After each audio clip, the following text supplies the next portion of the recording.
ఆషాఢమాసం వచ్చేటప్పటికి కొత్తగా పెళ్ళైనటువంటి దంపతుల్ని ఒక చోట ఉండొద్దు అంటారు.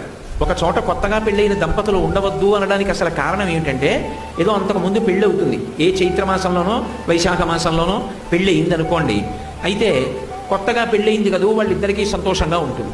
యువతల శ్రావణ మాసం వచ్చేటప్పటికి వాన పడుతుంది. ఈ వాన పడేటప్పటికి విత్తనాలు చల్లాలి, లేకపోతే పంట రాదు. రైతు తెల్లవారుజామున 3 గంటలకో ఆకాశం మబ్బేసి గాలేసి చినుకులు టప టప పడుతుంటే గబగబా ఇంట్లో పెద్ద ఆయన నాగలి పట్టుకుని పొలానికి పరిగెడతాడు. కొడుకు కొత్తగా పెళ్ళయింది, తండ్రి వెంట వెళ్ళాలి. కానీ కొత్తగా పెళ్ళయింది కదూ, భార్యతో కలిసి పడుకునుండిపోతాడు. పడుకునుండిపోతే అత్తగారికి కోపం వస్తుంది. పెద్ద ఆయన మామగారు వెళ్ళారు, నువ్వు లేచి మీ ఆయన్ని వెళ్ళండి మీరు కూడా అని చెప్పి పంపించద్దా, నువ్వు అలా పడుకున్నావు మీ ఆయనతోటి అంటుంది.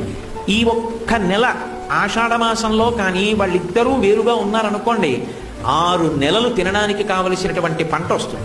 అందుకని ఈ ఒక్క నెల దూరంగా ఉండండి అని, అలా ఉంటే అరమరికలు రాకుండా అత్తగారు కోడలు అందరూ సంతోషంగా ఉంటారని, దెబ్బలాడుకోవడానికి కారణం ఏదుందో ఆ కారణాన్ని పరిహరించడానికి వేరుగా ఉండమని చెప్పారు.